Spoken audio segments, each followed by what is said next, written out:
Hello and welcome to the show. I'm Vila Bianca. I'm Eric Murphy. This is Skeptic Generation. And we need to talk. Hello, everybody. It is episode 28, season 1. It is the weekend after Thanksgiving and the weekend after Faithless Forum. And oh my goodness. It has been a long 2 weeks. It has. We've had some really good friends be able to stay over.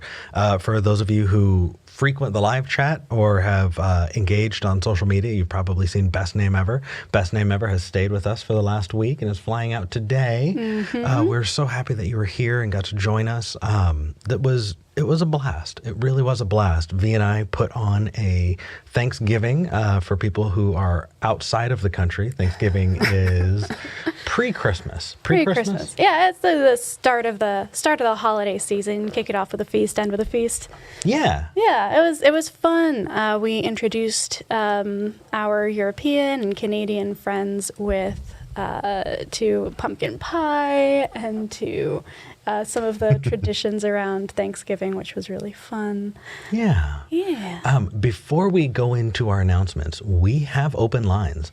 And I think this is the first time we've had open lines like this since we started the show. Yeah. So if you are a believer and you want to talk to us about what you believe and why, or if you are having any issues about talking to Christian family members or something like that over the holidays, give us a call. You can call us at 585-LaMurph. That's 585-526-8774. Or you can call online toll free by going to tiny.cc/callSG. If you're watching on YouTube, which I think everyone has to be at this point, in the upper banner, there's a call the show button. If you click that, it'll take you right to it.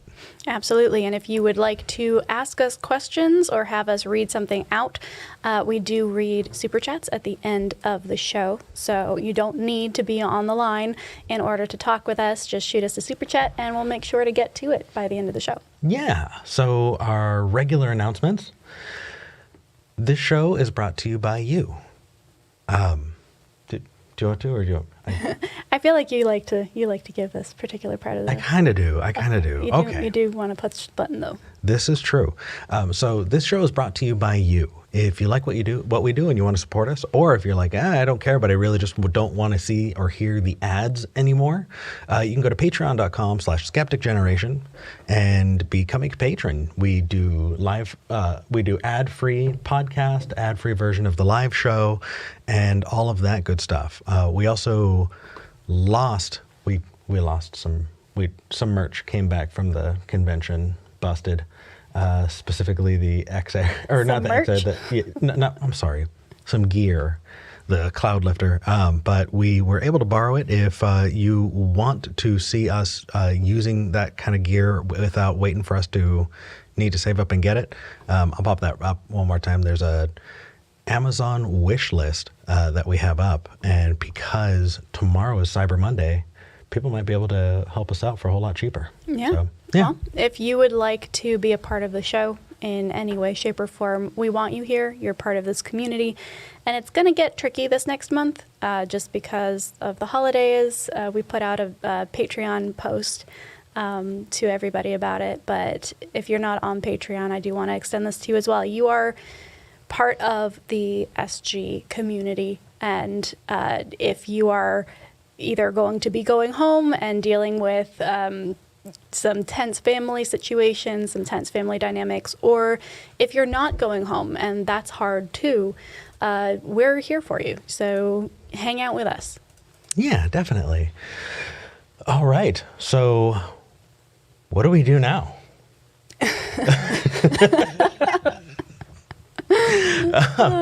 I guess we got to wait for some callers. Yeah, I guess so. So in the meantime, let's talk a little bit about what we've got coming up. I know that, V, you've been on a couple of podcasts and doing guest appearances recently. You've got a couple things coming up soon. Actually, that's accurate. That is accurate. So what were you on? If people want more V La Bianca, what can they find already and what can they look forward to? Sure. The Life After podcast I was on that and talked a little bit about some common fallacies that are used in apologetics.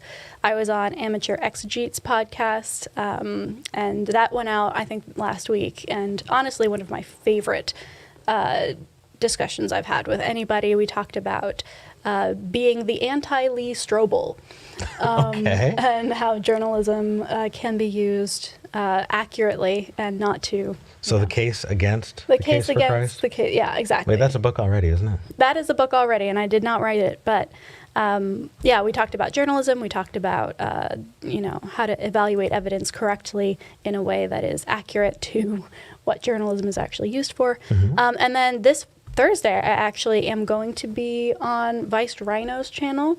A couple different YouTubers have gotten together and taken over producing content for Viced for a while, while he and his family come to terms with and kind of, support each other after his wife's passing.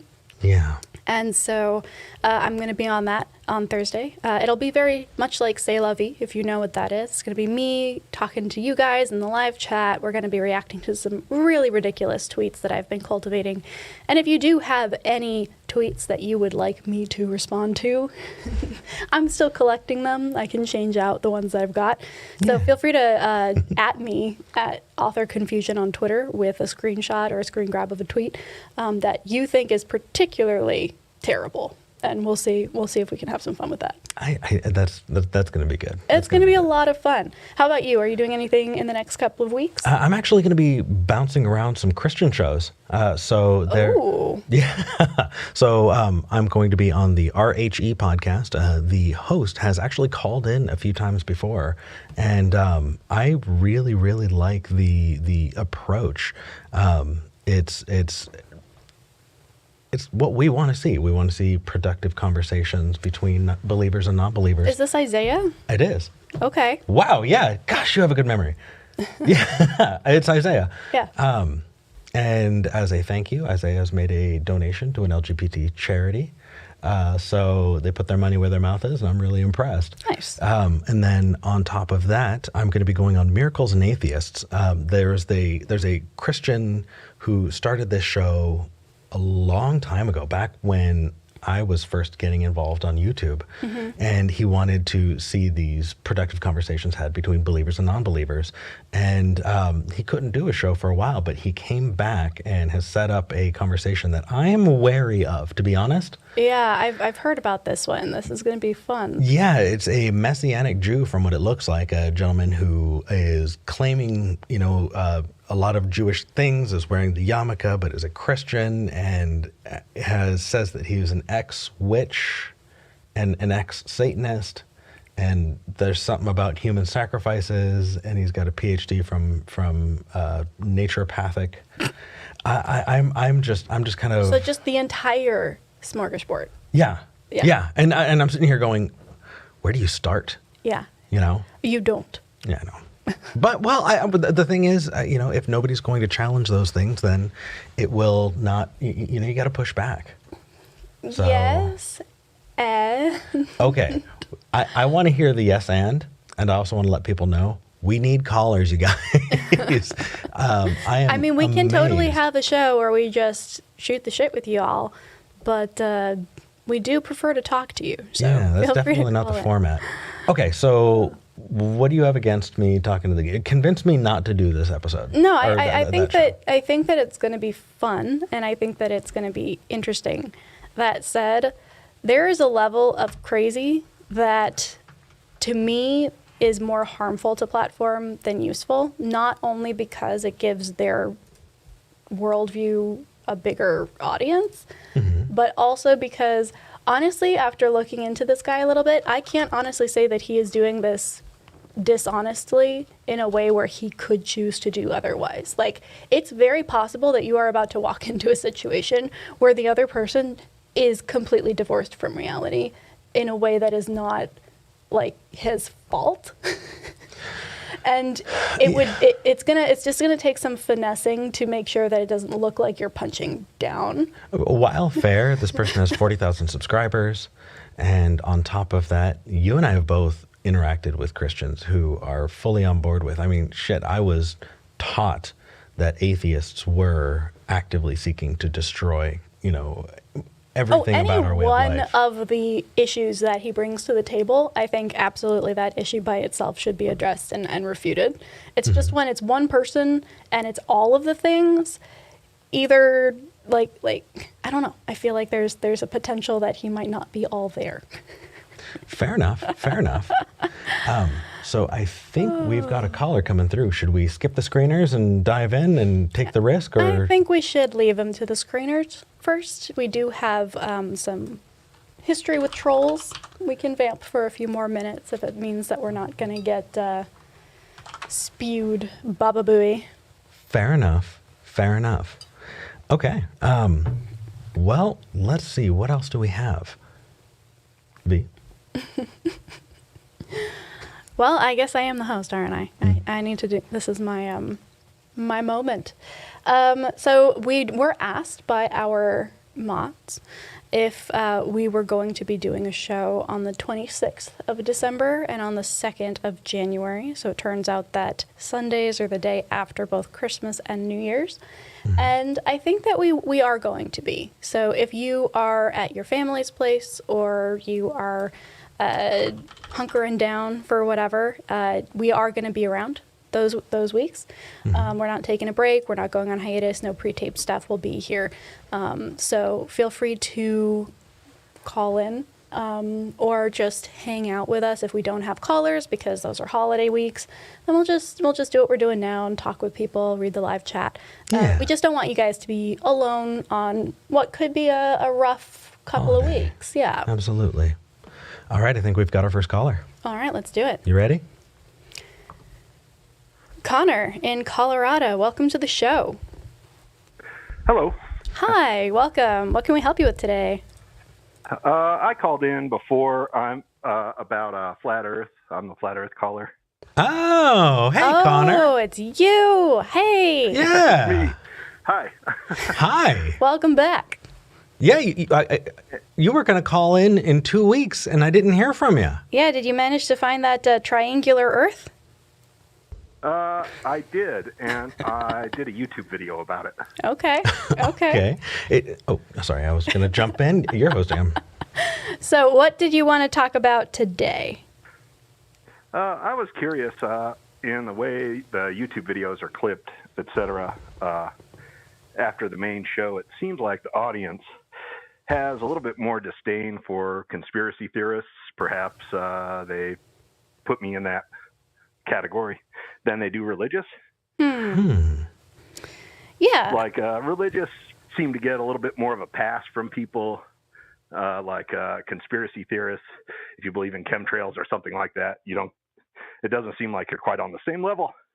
Yeah, I think that there are a couple factors there. I think that it all depends on the claim that's being made more than it is on like the category of person that you're talking to. So there are some conspiracy theories that are actually like really interesting and would garner a really cool conversation about, how do we know things and who's involved and all of that.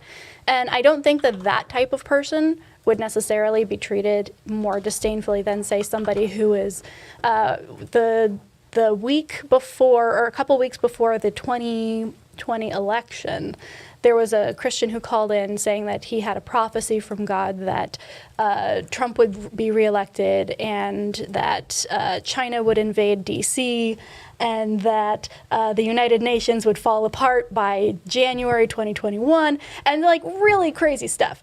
So that person got called out pretty intensely. Yeah. But I think the issue here is there are more religious people than there are conspiracy theorists, and religion has a larger foothold. So it is more normalized a lot of the time. So a claim that would be ridiculous in any other context seems normal or more normal just because we've heard it so much and it's been like absorbed into the culture.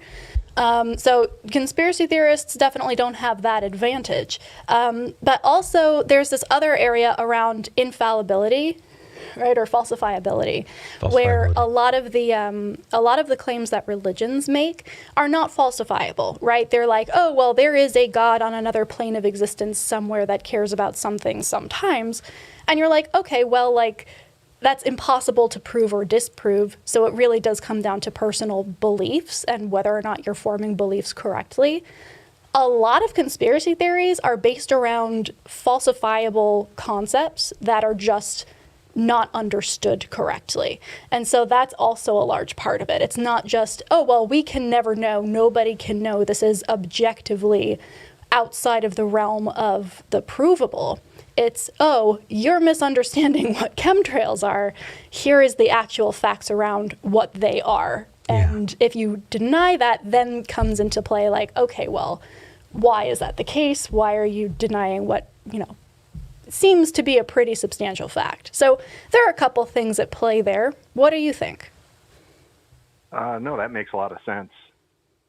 Though, you'd want to, I would kind of think that the religious are on less firm footing than some of the conspiracy theorists, because the conspiracies, actually you can get a hold of them somehow. Well, they're not as ineffable. Fair. I'd love to maybe point in a different direction about why at least I have more contempt, because I think I do have more contempt for conspiracy theorists than a lot of religions. Ooh, contempt. Contempt. That's an interesting word. Okay. Yes. All right. I'm curious now too.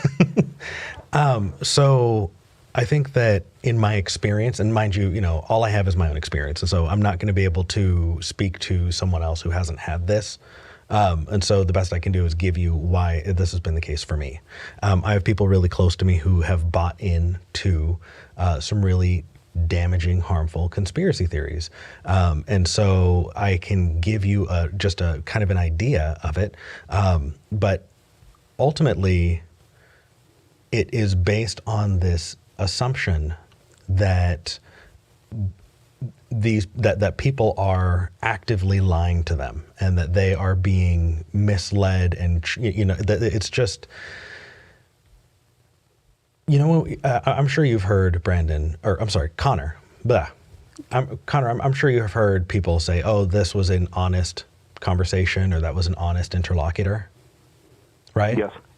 And so I think that often people will mistake an honest or a dishonest tactic with a dishonest person. And so I think that's a problem. But in this case, I think it's a dishonest person. I think that if someone is wanting to talk to me and they're already bringing to the table this idea that I'm part of a massive conspiracy that is intent on lying to them and everyone else, how can we listen to each other? How can we have a productive conversation?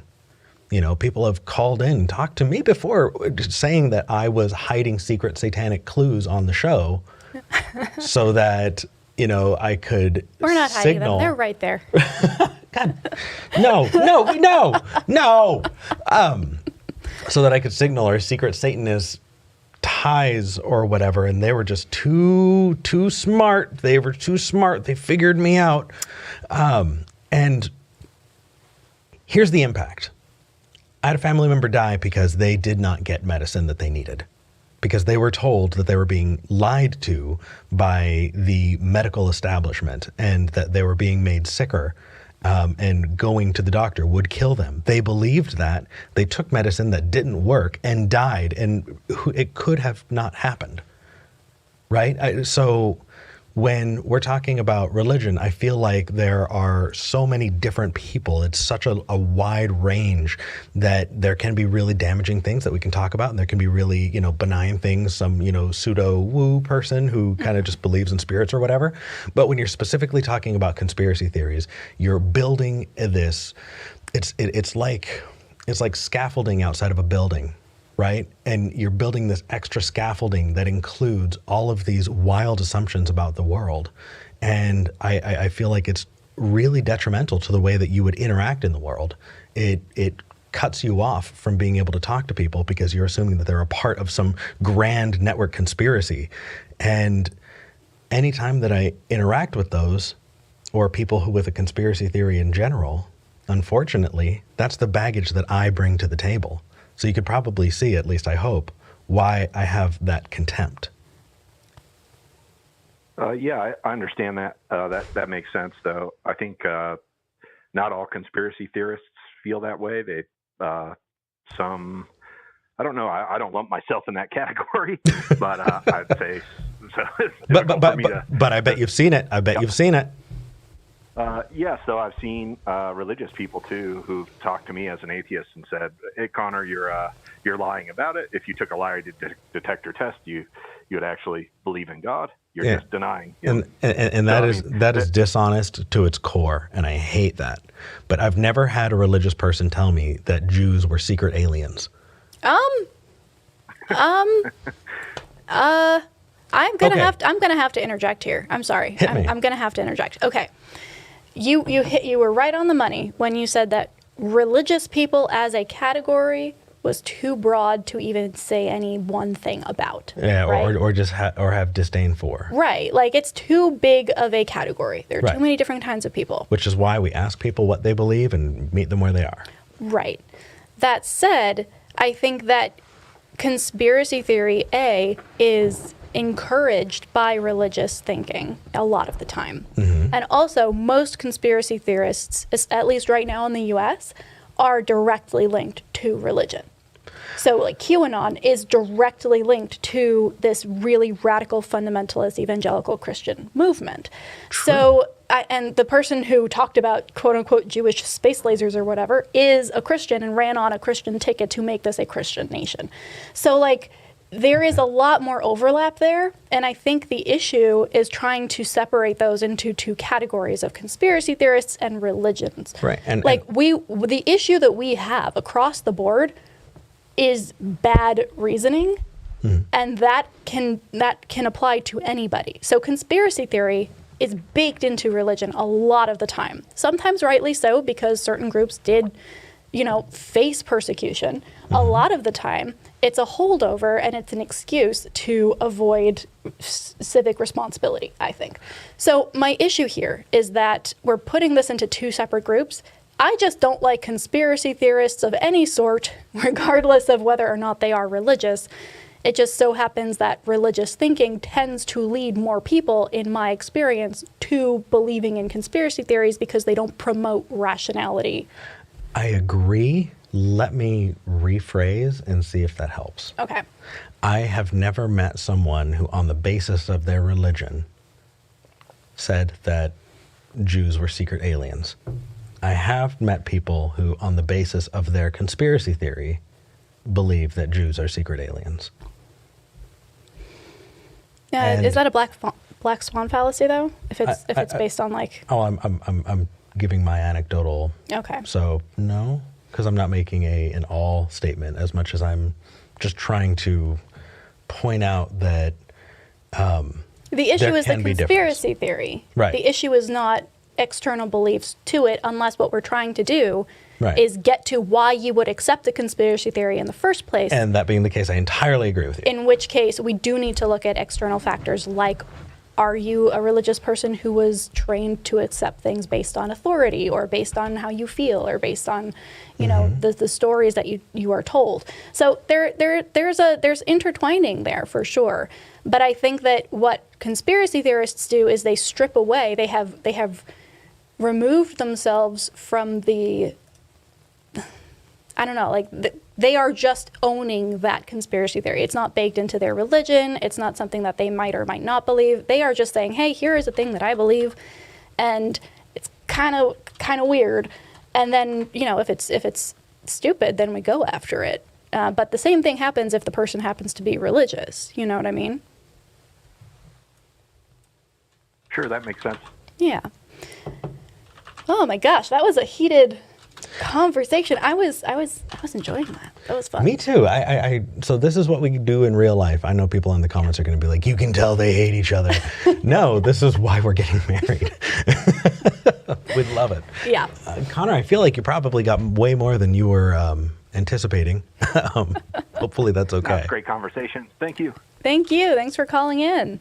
Take care. Yep, you're Bye. welcome. All right, bye. You want to drop the caller? Oh yeah, that'd be good. That'd be fun. Bye.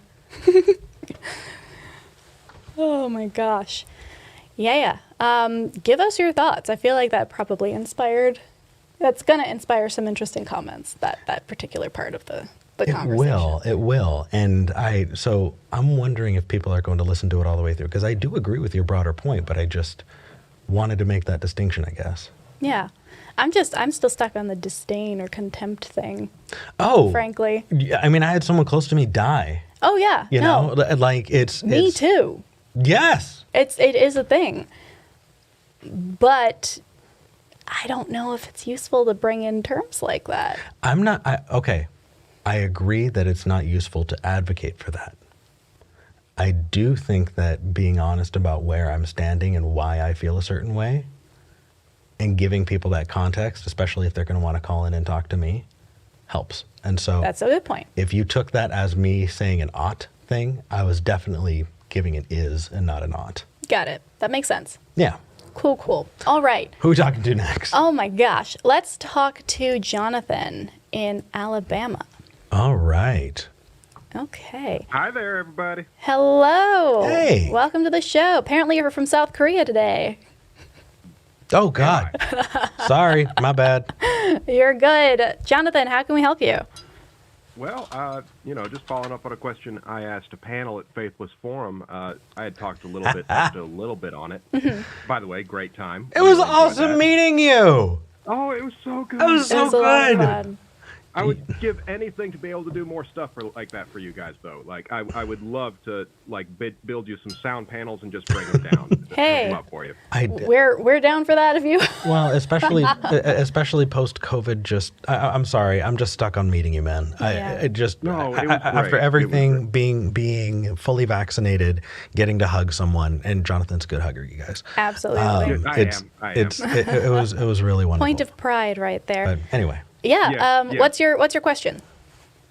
Well, I'm just asking, like, as atheists and humanists, what accommodations do we owe to our elders in cognitive decline who are under our care in regards to, making sure they can have some of the religious experiences they expect to be able to have in their old age? Yeah. That's a rough question. And I think there are a couple caveats here. The first thing is, are they harming themselves or others, right? That's the biggest question for me. So if I had a grandparent or a great-grandparent who was very, on their way out the door and probably was feeling a lot more fear and a lot more anxiety about the world, or was being preyed on by a pastor who was talking a lot about hell and a lot about retribution and end of days and all of that, and it was actively harming their peace of mind in their last days, I would feel justified in stepping in and doing what I needed to do to remove that from them, whether that's finding them a new church or a different show to watch or something like that. That is mitigating harm, right? And in the same way, if they were causing harm to somebody, then that is also something where, you would have to gently step in and mitigate that. But if it's just a matter of they want to be read last rites and they want to, sing hymns as they go, that is something that, is up to the individual to decide if they want to participate in. But I don't see anything wrong with that. In fact, I think that would be very beautiful to give them as a gift. yeah. Sounds good. I don't know how. I entirely agree, and I think that's not just true about religiosity. V, I'm going to open up about something personal that we've talked about. Okay. Are you gonna? Yeah. Oh, yeah. I'm kind of. Yeah, do you want to? Do you want to tell them? Thing? Yeah. So we watch shows together and discuss hypotheticals, and I guess spoiler alert for Grace and Frankie, like season 2 or something, if you haven't seen it already. Yeah. Come back in a few I don't minutes. know what that is, so I don't consider it a spoiler. Okay. It's a show. It's actually really good. It's on Netflix, but it's about these two older couples, and one of them is going in for like heart surgery, and the other one has cheated, and they don't know about it. And there's this whole will they tell them in time? Will they not? Will the person survive? Will they have to tell after? Like this whole thing. And Eric turns around and looks at me. And I was like, V, if I'm dying and you cheated on me, lie to me. Don't tell me. Don't. Oh, I agree with that entirely. I don't need that shit. I don't need that. Lie to me. And you know what? Just know that I gave you permission right now to not feel like, just lie. And this is, again, not an ought, but an is. Personally, I feel like if I don't have the time to process that, then just it's okay. And so I think I would probably take that viewpoint to religion as well. And I advise the platinum rule. Just because it's something I would like doesn't mean that's what other people would like. Treat people as they would want to be treated. And so if you have someone who's declining in years and are toward the end and they really enjoyed that from you, then give that to them. But if they're just like, hey, you know what, I'm on my way out, then... Yeah. More practical application of this. Yeah. For example, I'll just go ahead and say it. It's not a hypothetical for me. I Yeah. live with an elderly grandmother who, I love her, but she was never that smart, and she's not gotten any better with regards to that. Old age has done her no favors with... She was a simple-minded person to begin with. And I have taken an approach towards treating her more like a child with the content she gets to see. Mm-hmm.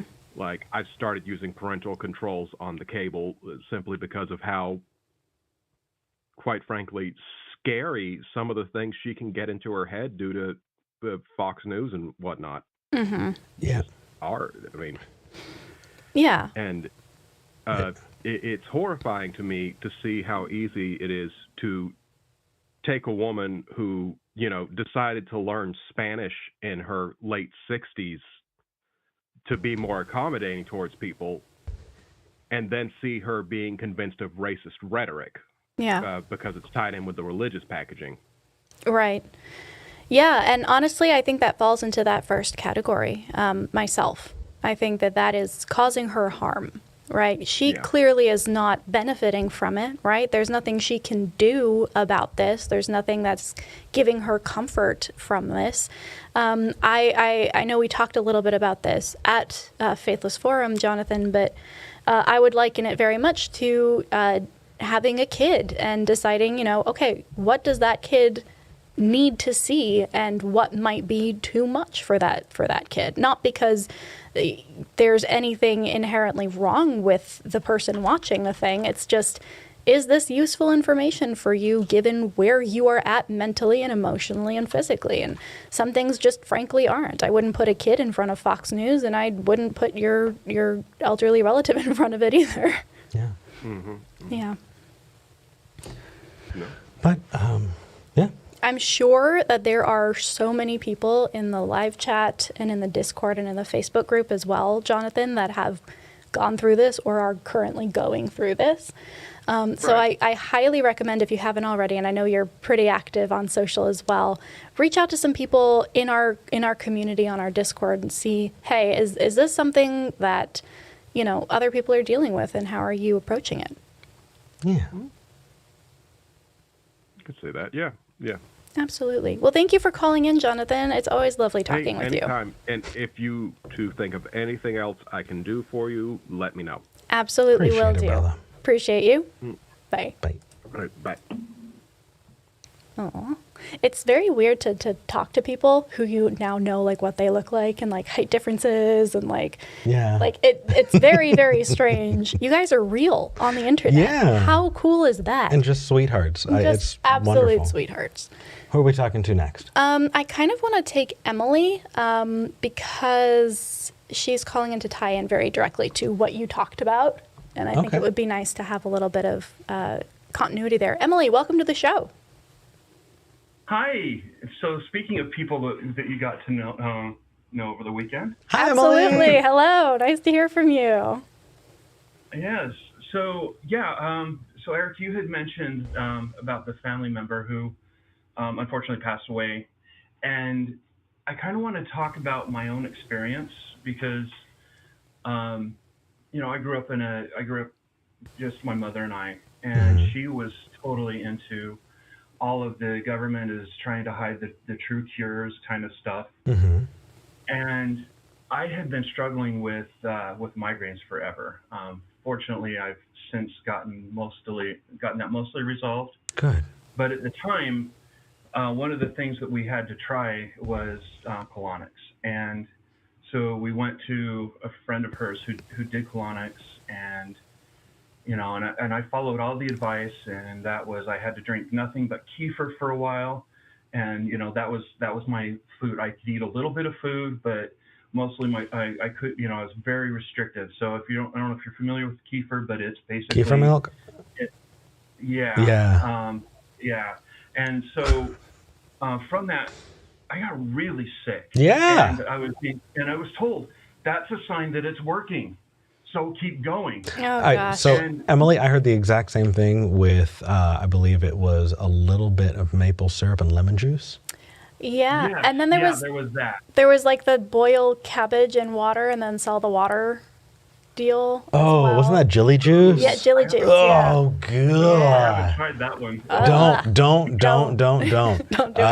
No. I Oh no, I'm done with that.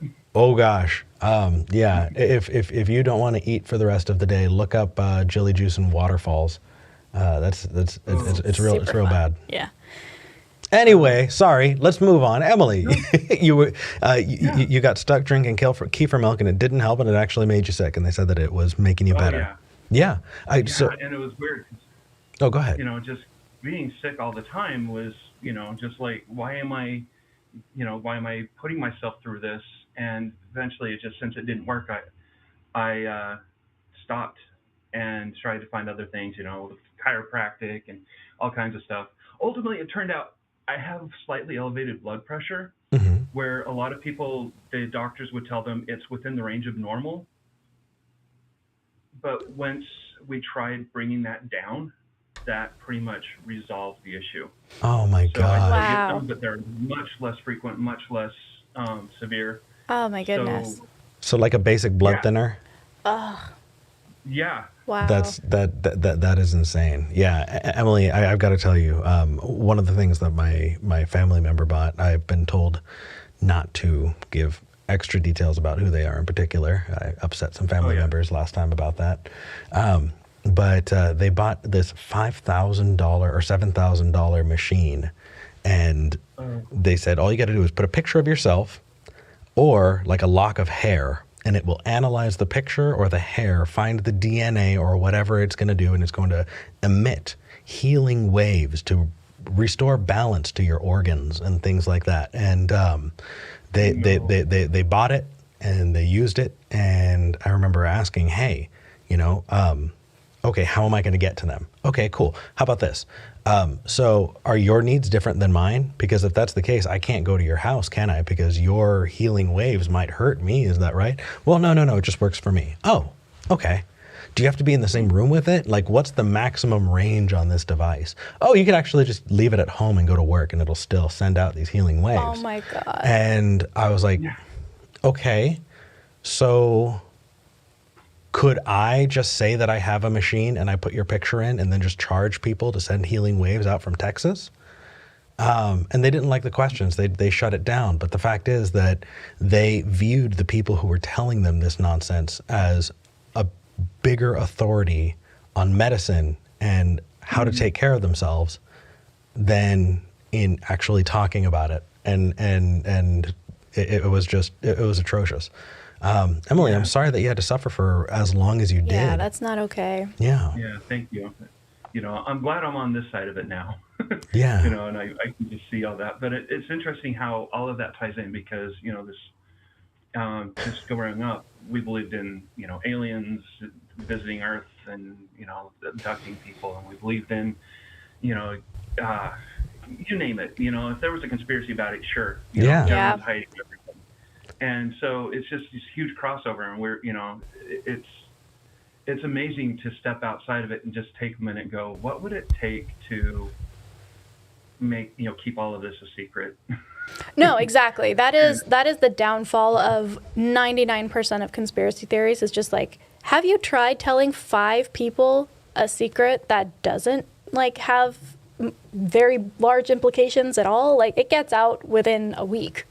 There is no way that the kind of conspiracies that are posited would actually be able to be covered up with this amount of like success. Yeah, Emily, we're going to have to move on to the next call, but thank you for sharing your story. And we're really glad that you're feeling better and that you found something that actually is scientific and works for you. And then we got to meet you. Yeah. Yeah, I'm really glad about that. So, all right, I'll talk to you guys later. Okay. Take care. Bye. Okay, so every once in a while we get a really, really good live chat that I just have to bring up. And it was tumbrils and drum beats, I believe. They did not take my advice. They Googled Jilly Juice and waterfalls. And they're saying, don't do it. Don't go chasing waterfalls. Tumbrils and drum beats, I agree. Stick to the rivers and lakes that you're used to. Where are we going next? Not there. All right. I'm curious to talk to Steven in New York. All right. Ooh, me too. I'm ready for this one. Yeah. Hey guys. Hey, Steven. I know exactly who you are. I think we corresponded a minute ago.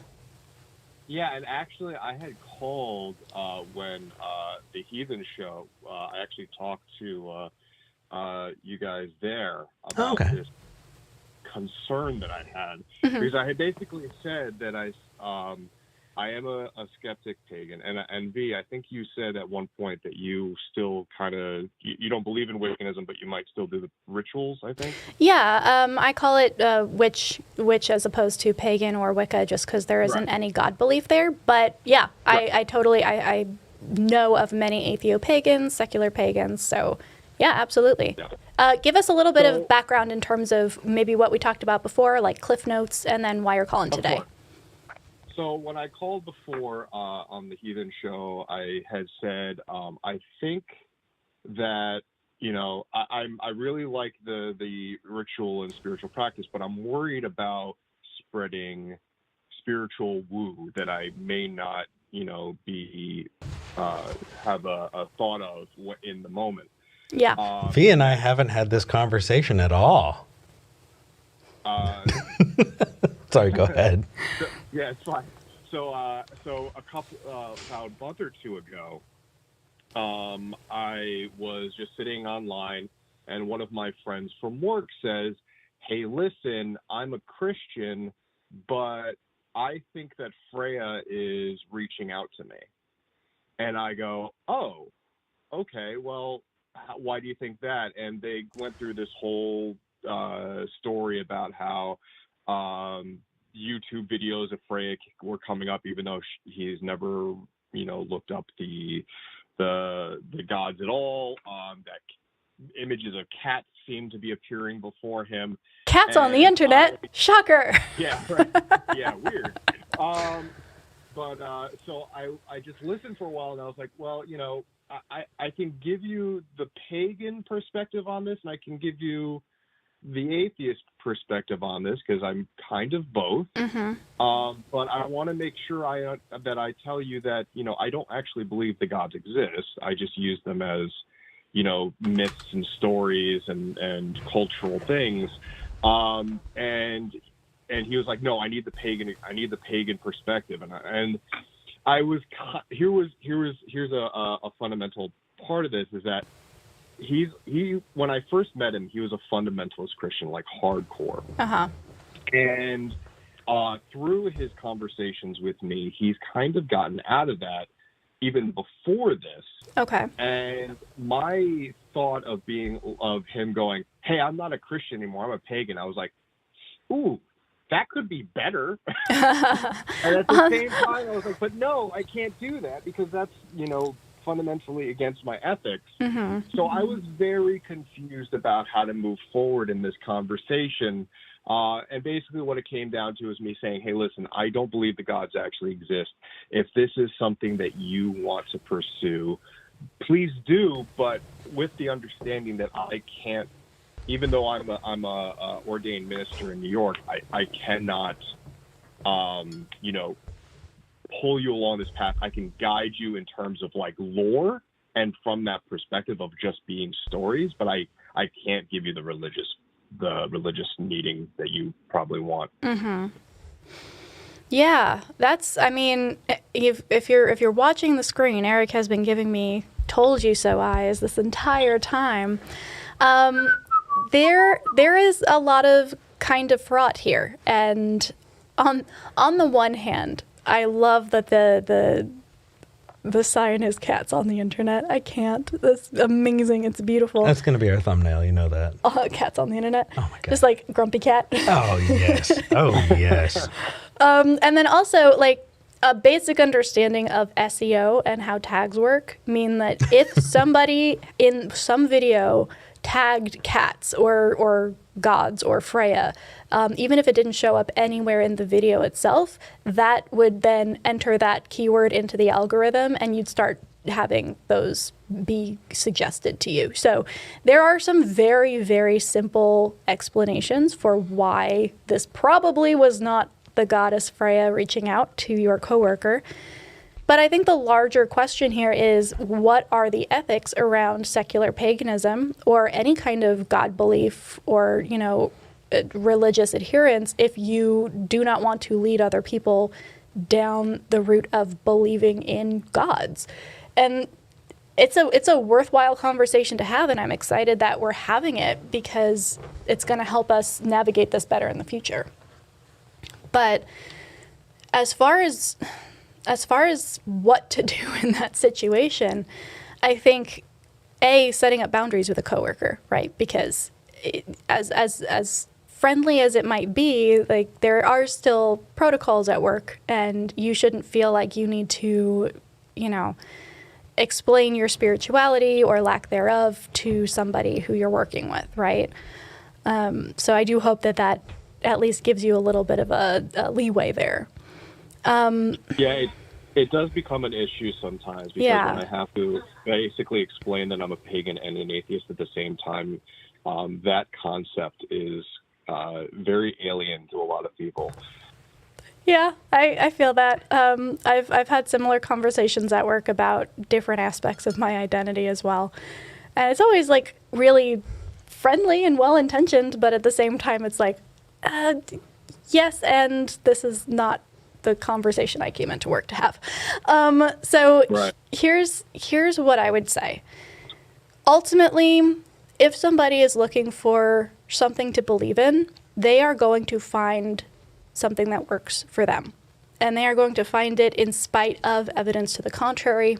And they are going to find it in spite of more reasonable people in their lives saying, maybe you should do some more research here, right? So you cannot own what your colleague has decided to believe for themselves. That is a recipe for a lot of guilt and shame on your end, and it's not useful, right? Because that's not going to help them. That's not going to help you.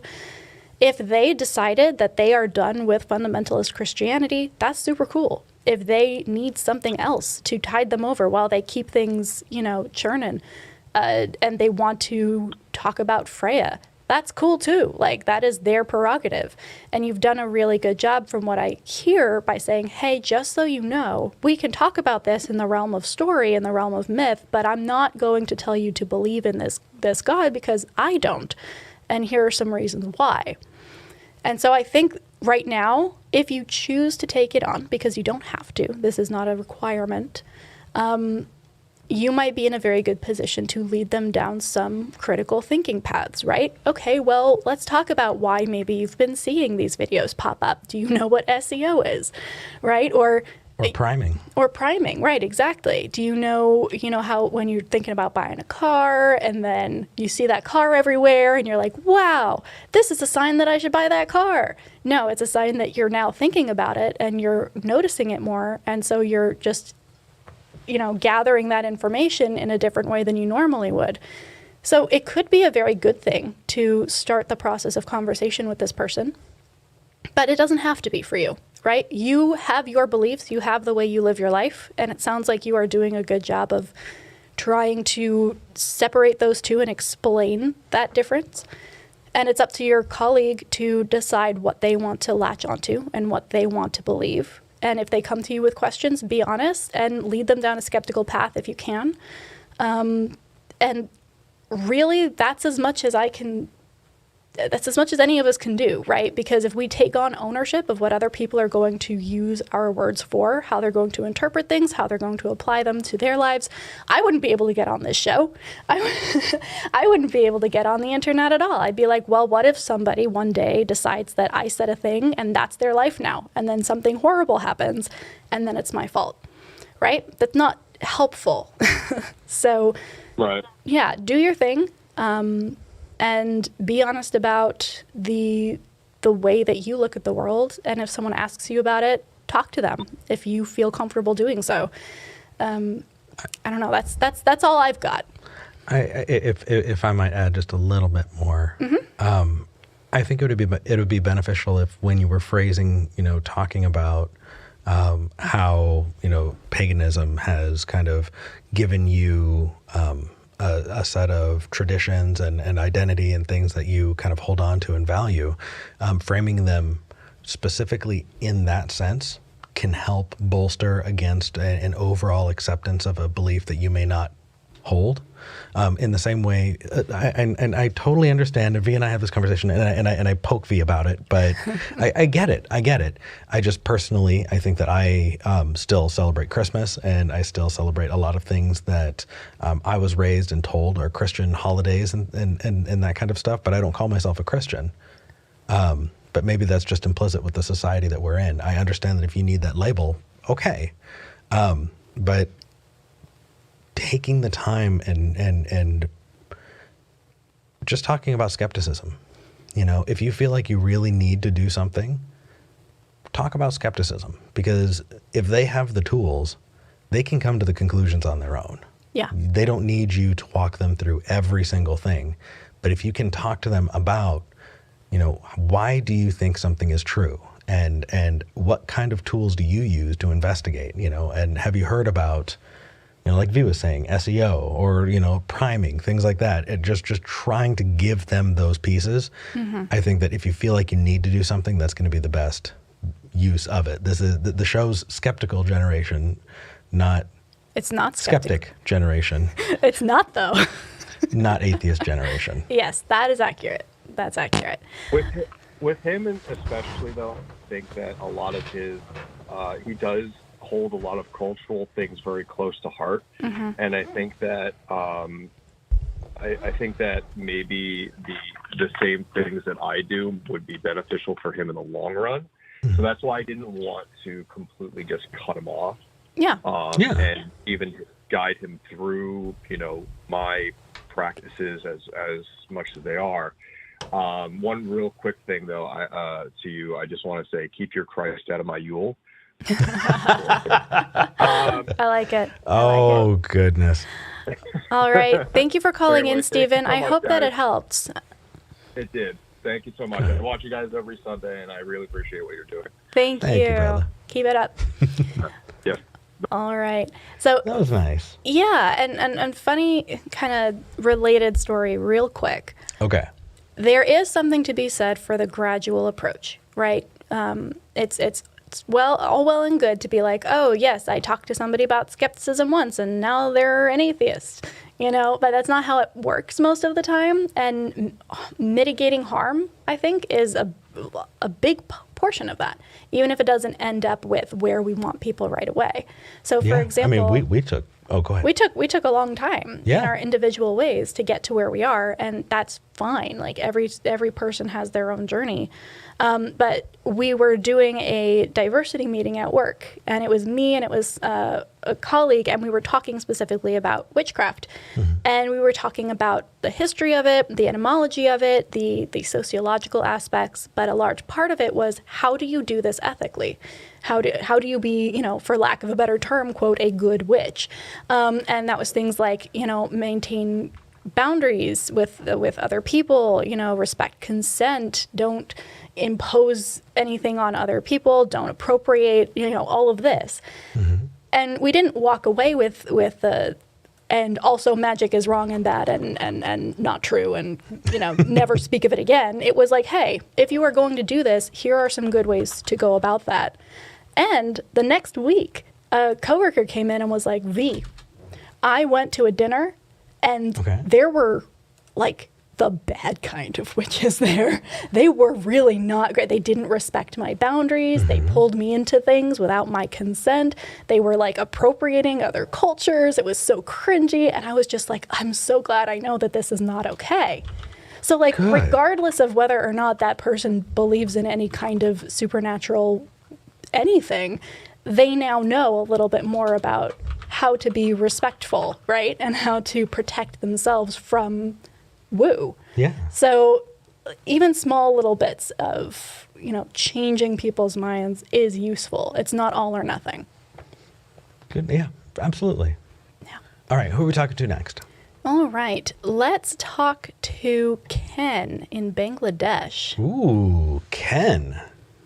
And we're spelling out Bangladesh because we have no idea how to abbreviate it. Hello, Ken. Welcome to the show.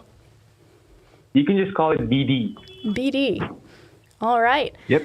Okay. Well, what can we do for you Okay. today? Yeah. Right. I'm sure you can see my topic, right? So I'm just going to start with I do not speak Bible at all, Okay. right? And I've been watching a lot of your shows, and I've been like listening to what you guys say. So as a non-Bible native, why is it that all the other thou shalt are called commandments, but the thou shalt for slavery, and then it's phrased as, does the Bible promote slavery? Why is this one a promote and not a command? Ooh. Yeah, good question. Eric, I'm going to pass this off to you. Sure. Because I think that you have a little bit more of a background in discussing this particular issue. Yeah. And also, I have to run real fast. All right. Then I'm just going to zero in on myself, and I'll try and give a little bit more information. If I'm wrong, let me know in the comments.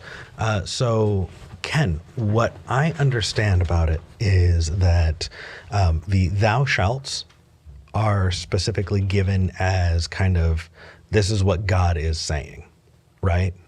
When you had Moses come down from the mountain with the commandments, those were thou shalts. But when Moses was still, leading, and this is all within the story, in the Old Testament, when Moses was leading the people out of Egypt, and they were in the desert for 40 years, they had a lot of other things they needed to do, and they didn't get thou shalls and thou shalt nots from, straight from God every time. Instead, they got it from Moses, who passed down this stuff, and it was taken that Moses was speaking for God. And so if you look into, books like Leviticus in the Bible, those are referred to as Mosaic laws, or laws from Moses.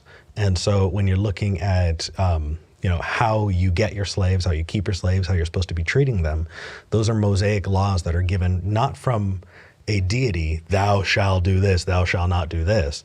It was given as how Moses instructed people to behave.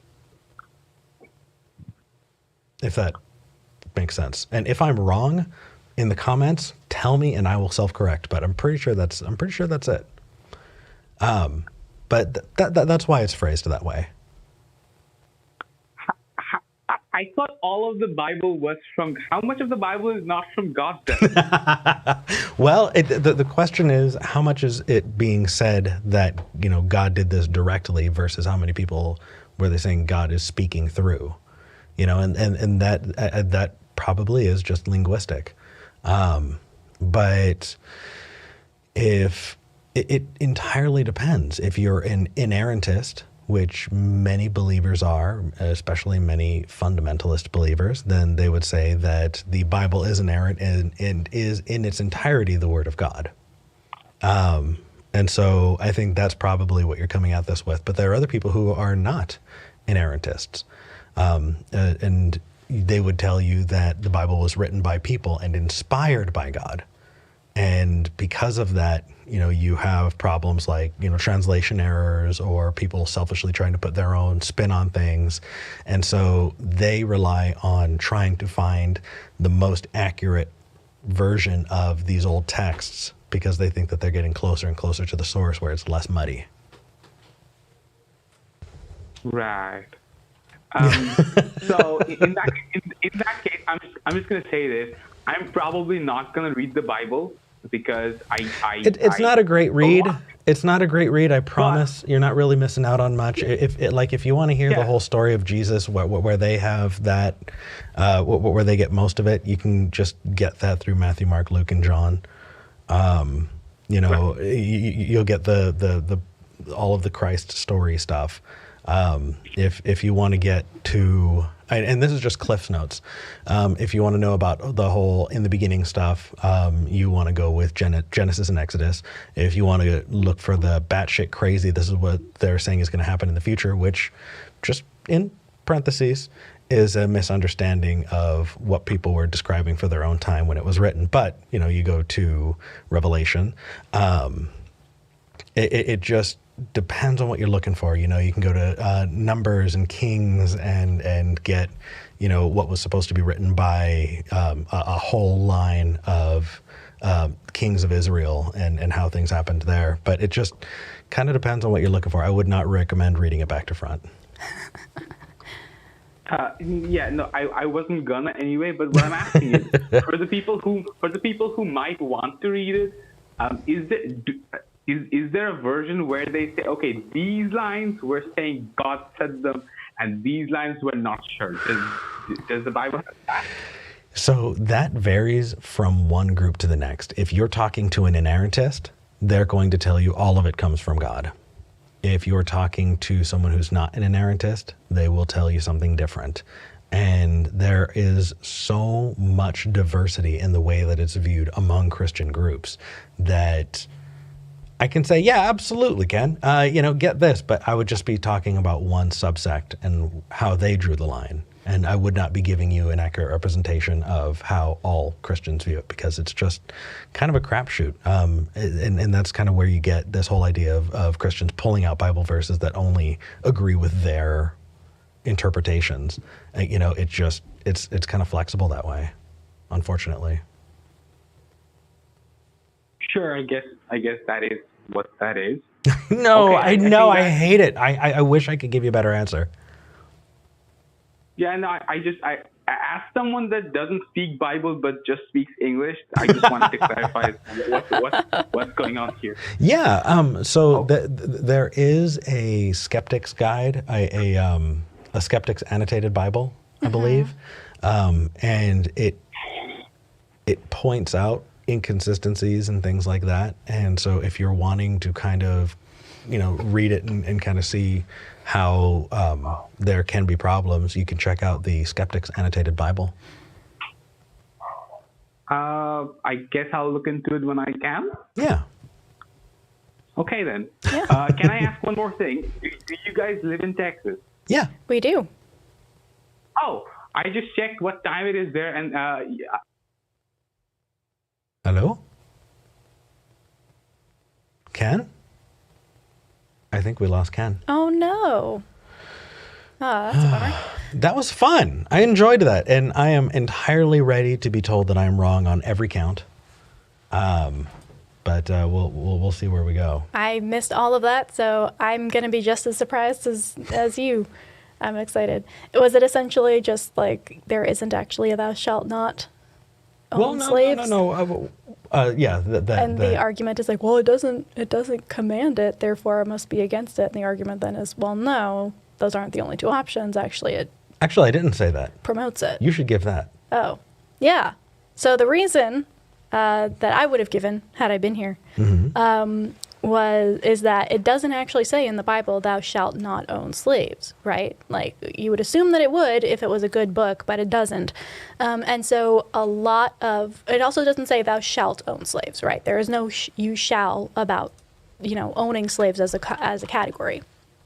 And so a lot of Christians will take that to be like, well, God didn't command us to own slaves, therefore God is against us owning slaves. And that's a false dichotomy, right? There's a whole world between those two, and that's unfortunately where the Bible lands. It's in the middle, which is they talk about the methods by which you should own slaves and the way you should treat them, but it never says you shouldn't own them. Therefore, the most honest interpretation is that it allows it and even promotes it within certain structures. And that is a step too far for humanists who think that any kind of slavery is bad, categorically and should not even be regulated. It should just be abolished. The answer I gave was that the thou shalls they came down from Mount Ararat, but the rest are Mosaic laws that were handed out by Moses, and so you're not going to get a thou shalt when it's not being given directly from God, even though it's supposed to be inspired by God. The book of Leviticus and those laws handed out by Moses came from Moses, and so you're not going to get that. Well, that's controversial. I'm not an inerrantist. Well, yeah, but That's my understanding of it, and I'm ready to be wrong. Interesting. Call me out, Okay. call me in, Okay. call us and tell us how I was wrong. I'm intrigued. Yeah. All right, we've got a theist on the line, Scott from South Carolina. All right. Scott, welcome to the show. Well, that was fast. I thought it was gonna wait a lot longer. No, we're excited to talk to you. What's up? Hey, guys. I don't know if you remember me at all. I talked with you. Gosh, it's been some months ago when you were on the previous incarnation of the call-in show you were on, and we talked a bit about just in brief theist, Christian Reformed theology, believe in all the solas. Anyway, so that's who I am. Okay. Oh, okay. And my purpose in calling you, I just want to assure you up front, I'm not calling you to even to persuade or to argue or to debate. I just want to have a conversation. Absolutely. And, we're down for all of those things, but Yeah. we prefer Yeah, conversations too. But if you have good points, I would love to be convinced of other things. What have you got? Yeah. Well, as would I. And so we talked a couple of times about the problem of evil. Mhm. And it's a problem both, I think, the problem both on the non-Christian side or the non-theist side and on the theist side. I think it's a problem for both parties to come to grips with. And I'm still coming to grips with it as a longtime Christian. I've been a Christian for 50 years, and it's always a question. And I know among people who question religion in general, who question Christianity in particular, what we do with this problem. How do we explain it? How do we explain a loving God when juxtaposed with a world that is filled with evil? Right. And how do we explain all that? I get all that, and those are questions not only I, but Christians much smarter than me they're still wrestling with that. Yeah, absolutely. So my question, and so in talking with you guys, I don't know if you remember those conversations at all, because I know you've had hundreds of conversations since then, but we did talk about evil as a presence in the world, and how do we reconcile that with what we claim, we on this side of it claim to be a loving God. Mm-hmm. So my question to you, sorry, I'm watching my granddaughter. She apparently didn't agree with something I said. So my question to you regarding this topic is, what do you mean by evil, and how do you define it? Yeah. Sure. Those are great places to start. We're always down to begin with definitions and make sure we're talking the same talk. That's an interesting question, because I would come at it two ways. From my understanding of how Christians use evil and how I used evil as a Christian, when we're talking about evil in a religious context, I think that it has one definition.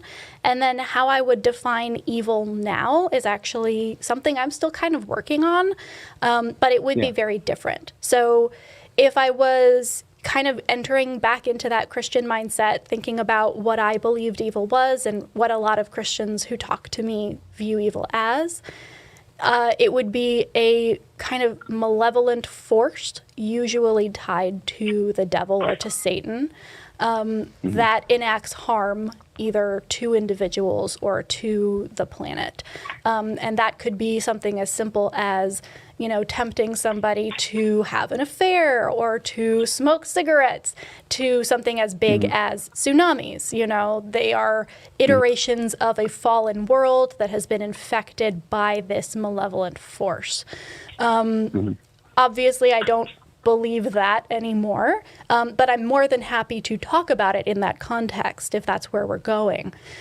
For me personally, I'm still kind of working on my definition of evil and if I even think that's a useful word to use in a secular context, because it does have a lot of like agency and identity behind it that I don't believe in anymore.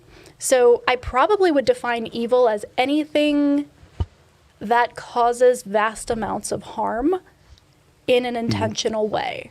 So I wouldn't call a tsunami evil because it wasn't an intentional harm. I would call a genocide evil because it caused a lot of harm and it was intentional. So I think that would kind of be where I fell. Sure. And what do you think, Scott? What are those definitions doing for you? I don't think our definitions are altogether exclusive or mutually exclusive. I don't think because you took the religious element out of it, I don't think your definition is far from what a biblical or Christian or even any other religion definition would be. Okay. At least in my understanding. Please know up front, I'm not a philosopher. I'm not. Neither am I. I'm not really even a theologian. But I have thought long and hard about some of these things and read a bit. But when we first talked about it, Eric asked me a question that has kind of stuck with me, and it's a really good question. And that was, and it was a simple question. He asked, he held up his cup. He says, "Can I put evil in this cup? Is it something I can?" And I think the gist of the question is, can we quantify it? Is it something? Is it an entity in and of itself? Oh, well, I can actually. I was just thinking about this the other day. For people who've read The Hogfather by Terry Pratchett, there's a whole speech that basically says, grind the entire universe down to the finest powder and sift it through the finest sieve and show me an atom of justice or a molecule of mercy. And so in this case, show me any amount of evil. Is this something that exists ontologically as its own thing, or is this a descriptor? Because if it's a descriptor... Was there a conclusion to that question? The conclusion is that it's a descriptor. It's something we're using to describe. So when people say the existence of evil, it's not really that doesn't compute for me, because that's not how I understand the word, and that's not how we described the word. It's more something that is used to describe a subset of things that we view as intentionally malevolent. And I really love the word intent there, because I think intent is really, really necessary. Just to dive into the theology, Scott, does anything happen without the intent of God? Like, could a child get cancer without God intending it? Because if that's a monstrous question, of course. Well, it is, because when I was a believer, nothing happened without being a part of God's greater plan. And if that was the case, then by that definition, that God is evil. I don't know if you could, because there's intent. That's a straight line between 2 points that I don't think are necessarily connected. Okay. That's a good way to phrase that. I like that. The straight line between points I don't think are connected. That's fair. All right. What would be the issue then? Well, my answer to your question is yes. I absolutely. If I don't believe God is sovereign, which is how we Reformed folks would put it, if I don't believe He's that He oversees and controls everything. Controls. I won't be afraid to use that word. Then He doesn't control anything.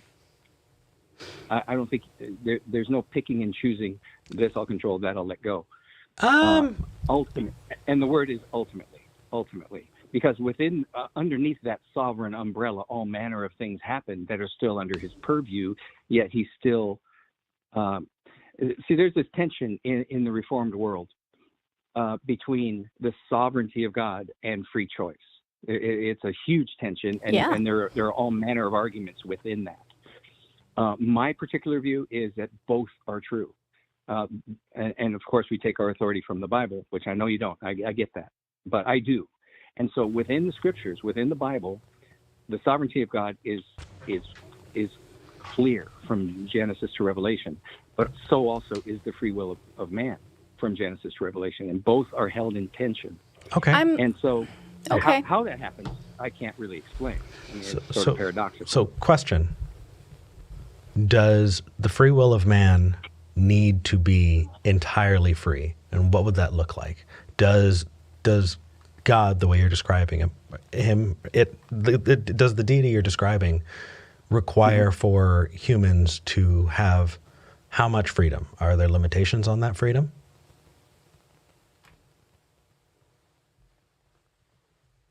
Because I can give you a couple examples. I'm percolating. Sure, like we can't breathe underwater. That would be helpful in a planet that's mostly water. We also can't breathe. You can try, but it seems like. But that's really the point, isn't it? We can't. We're not capable, but we can try. No. Hold on. That's moving things, because what I'm specifically asking is, could a God create a universe where you could breathe underwater? Certainly. Okay, so that seems like a restriction to me on freedom. Okay, I wasn't thinking that's the kind of restriction you had in mind. Sure. Okay. Or how about in space or living forever? Right. It seems we definitely put limitations on our physical existence. Okay, so if that's the case, and we're talking and we're recognizing that there are limits on our physical existence, why does child cancer make the cut and not breathing underwater not? How so? So I'm not sure how you mean. Sure. Could your God have created a world where there's free will and kids don't get leukemia?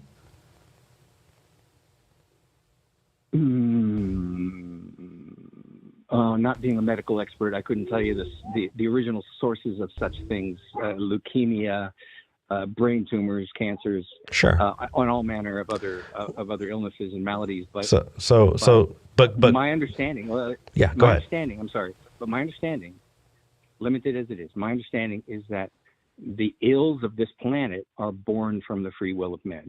Okay, in their original.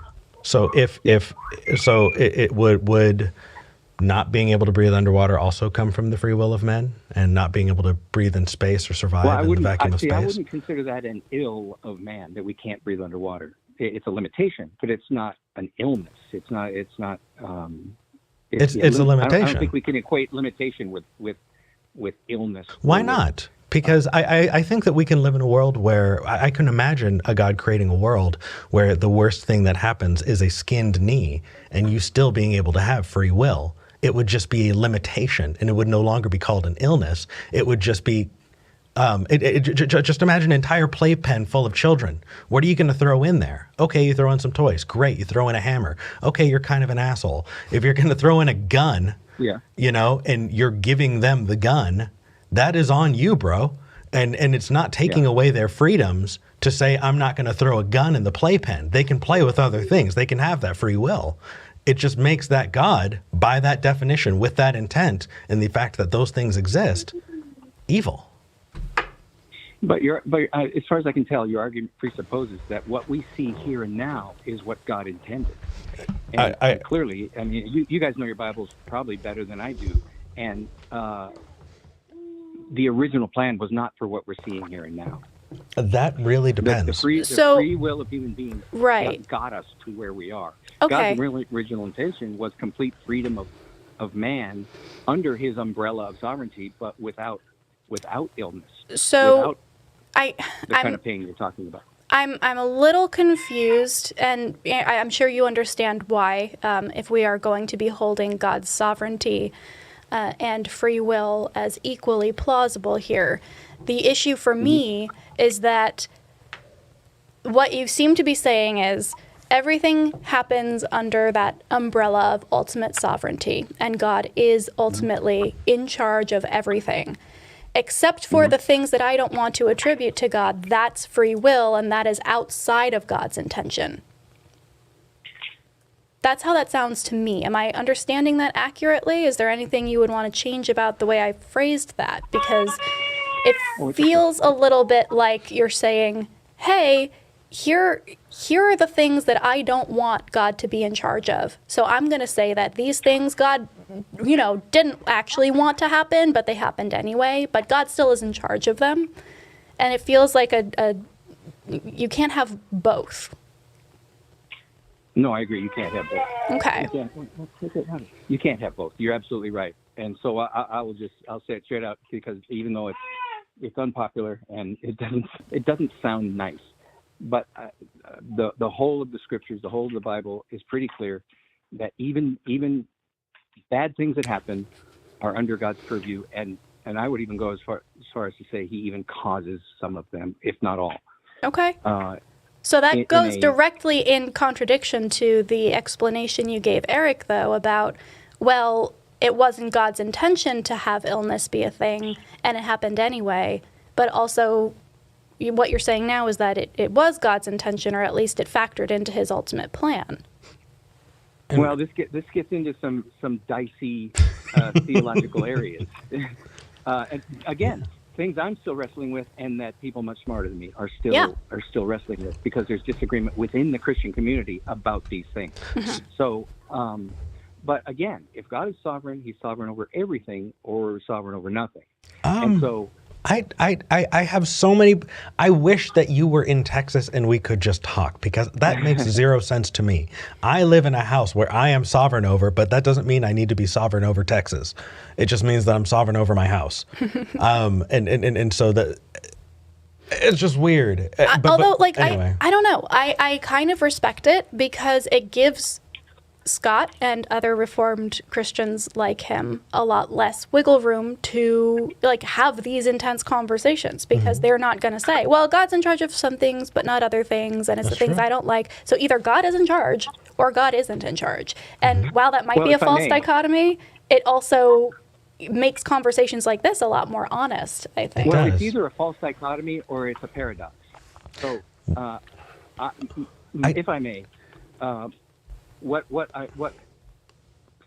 many Christians, I mean, there's a whole segment of Christianity that I reject, I just abjectly reject, and that is sort of the feel-good prosperity. God only authors the good stuff, the devil authors the bad stuff. And if you send your seed now, that's absolute bullshit, frankly. Yeah. And I don't usually talk like that. There's no better way to say it. That's predatory too. So that's just simplistic, what I call fast food Christianity. And I mean, it tastes good, but it does nothing for you. And so we called them cafeteria Christians. Yeah. Yeah, same idea. Yeah, it's just, and then you pick and you choose, and it's probably something somebody sneezed on anyway. So I like you, Scott. Yeah, this is a good conversation. But Scott, the crux of this, I think, comes to, well, there are a couple different things that I think we would like to dive into. And honestly, if you would like to call back, we would love to continue this conversation, because you're exactly the type of theist we want to have conversations with. And you needed to be on the line on the last call when someone was saying, what about the these and thys and thous, and what is promoted and what isn't? Because I feel like I butchered that. Yeah. You were probably cringing, but I would rather hear your take on it than me trying to put on a Christian hat and messing up. I missed most of that. Sorry. That's okay. You know what? It's probably for the best. Yeah. All that said, if you were to call in again, I would be very interested to see how a version of the problem of evil corresponds with your version of God. Because I do think that a version of God that is in charge of everything, including the bad shit, is closer to a biblical understanding of that God than what we see in the all good, all powerful, all knowing, that omni God that came along later. And that's where the problem of evil really kind of is an issue. If you believe that God causes the bad stuff too, you've kind of opted out of the problem of evil, which is good. But you then take on a whole other category of conversation, and that's where I want to go next. So, I'm actually, what I'd really love to see as well is the idea of it being a paradox. Yeah. Because I don't think it's a paradox necessarily. It's only a paradox if you take God being evil off the table. But if that God being evil is on the table, it's no longer a paradox. And so I understand that you have to move on to someone else, but let me just... Actually, go ahead. Oh, I'm sorry. No. Go right ahead. Just for Exhibit A, in the Bible itself, and the Bible is its own best defense, because when it comes to God authoring, let's call it difficult things in the lives of people, he does so. And you go anywhere from Moses to Joseph to Jesus himself. If the horrible things that didn't happen in their lives didn't happen, what came of them? Jesus is the perfect example. God himself authored his torture and crucifixion and all that he went through. Yeah, he authored those horrible things, but why? For the redemption of humanity, according to the Bible. Right, but then we get into the whole, where the hell does free will come into play then, if the only way to get to a certain point was for God to make things happen in people's lives, right? That kind of conflicts as well. And also, you're bringing in a whole bunch of other baggage that we would love to talk about. We just don't have the time to today. Absolutely. Please do call back. I understand the baggage. Where's the redemption in a tsunami? Where's the redemption in child leukemia or adult leukemia, for the fact? Well, and also, I get those questions. We don't believe in sin, and so what is there to be redeemed from? No, I don't. Oh, sure you do. No, I don't. Oh, this just got juicy. Not in the Christian, maybe not in, but you do believe in somebody doing something wrong and it being wrong and universally accepted as being wrong. Sin is a blood curse, not that. Sin is a blood curse. Okay. Sin at its root is right and wrong. Scott, we are going to pick this up when you call back. Absolutely. Because I want that conversation, damn it. Yes, absolutely. Do call back. The other conversation I want to have with you is evil as compared to pain. And that's a whole different conversation as well. Ooh, I feel like we need the kink community involved in that This is awesome. Yeah, 100%. Scott, thank you for calling. Thanks for calling in. Okay, guys. Hey, listen, I love talking with you guys. And let me offer you this as I go. When I started listening to you guys, it's been maybe a year ago. I also listened to Matt and some others, but I landed more on you guys because you seemed a little more, I don't know, willing to engage. But also, you have driven me to read. You have driven me to think. You have driven me to rethink many, many of the things I believe. Of course, I've still landed on the Christian side, but I am grateful to you for challenging what I believe and what we believe. Hopefully, hopefully you have better reasons. Yeah, honestly. I hope I do too. Yeah, I hope I do too. That's great to hear. Thanks, Scott. Take care. So thanks, guys. We'll talk. That's honestly, that's all I want. You don't need to come to the same exact conclusion as me. Yeah, we're gonna then have conversations about where we disagree, but if you went away and you rethought things and you did your homework and came back with new ideas, that's what this show is about. That's awesome. Yeah. That's really, really cool. All right, we need to wrap up. We do. Oh, Sunny, call back. Please do call back. Really, honestly, especially if we can get more theists, because I would love for them to be able to respond to that awesome question. Thank you for your time. All right. So let's read through these live chats real fast. Okay, sounds good. Take the first one. Sure. So Flaming Skeptic says, "Hey, I finally caught you live," and sent us $5. Thank you, Flaming Skeptic. And called in, Flaming Skeptic. Amit Matthew sent us $10. Thank you, Amit. Says, naturopathy is so popular in India to the point where I think I instinctively raise an eyebrow at those kinds of claims. Yep. Yeah. Holly sent us $20 and says, "Here's a donation towards the new microphones. Love y'all's show." Thank you so much. Yeah, I do not know how we blew out a cloud lifter, but it is definitely a thing. It was R and Raw. That's what it was. The awesomeness just blew the whole thing out. Just went down through the cable and just popped it. Maybe it was the spice off his breath. Just anyway. Johnathan Fuller, $5. What's strange about my height, V? No, it's not you specifically. It's just an interesting 3-dimensional shift that happens when you meet people in real life and you're like, oh, suddenly I understand your shape and dimensions in the world, and I don't know, it's cool. Yeah, the very first time I met Ethan Michael, the first thing he said was, "You are way taller than I thought you would be," and that stuck with me for some reason. Chimp3 sent us $10. Says, "I don't know what a cloud lifter is, but hope this helps." Thank you, Chimp. Appreciate you. Dante Verona sent us $20. Says, Moses supposes his toes are roses, but Moses supposes erroneously. I like that. Anyone who gets that reference is okay in my book. I don't get the reference. I don't get the reference, but I want to know the reference. I'm gonna use that to test mics from now on. Cheers. Insomnia Doodle sent us $2 and says, "And the war on Yule. Christmas is not a Christian tradition." This is true. Roots. Anyway, we'll have that discussion another time. Interesting conversation point. Yeah. If we are saying that Christmas is not a Christian tradition because of where it originated, are we saying that Christians are atheists because atheist originated as a term for Christians? Well, I'm thinking more along the lines of just because something started one way doesn't mean that it necessarily can only ever be that way, because it's obviously viewed as a Christian tradition now. It just didn't start off that way. Interesting. Yeah. Amit, another $5. Thank you. Says, I see evil as an adjective, not a noun. There is no evil as an entity, but people can do evil things. As long as we're using evil colloquially, yeah. Jesse Campbell shot us $6.66. Says, great episode. Sorry for not commenting too much today. I'm new to Patreon. Hey! Cheers. Thank Rock you. on. Yay. All right.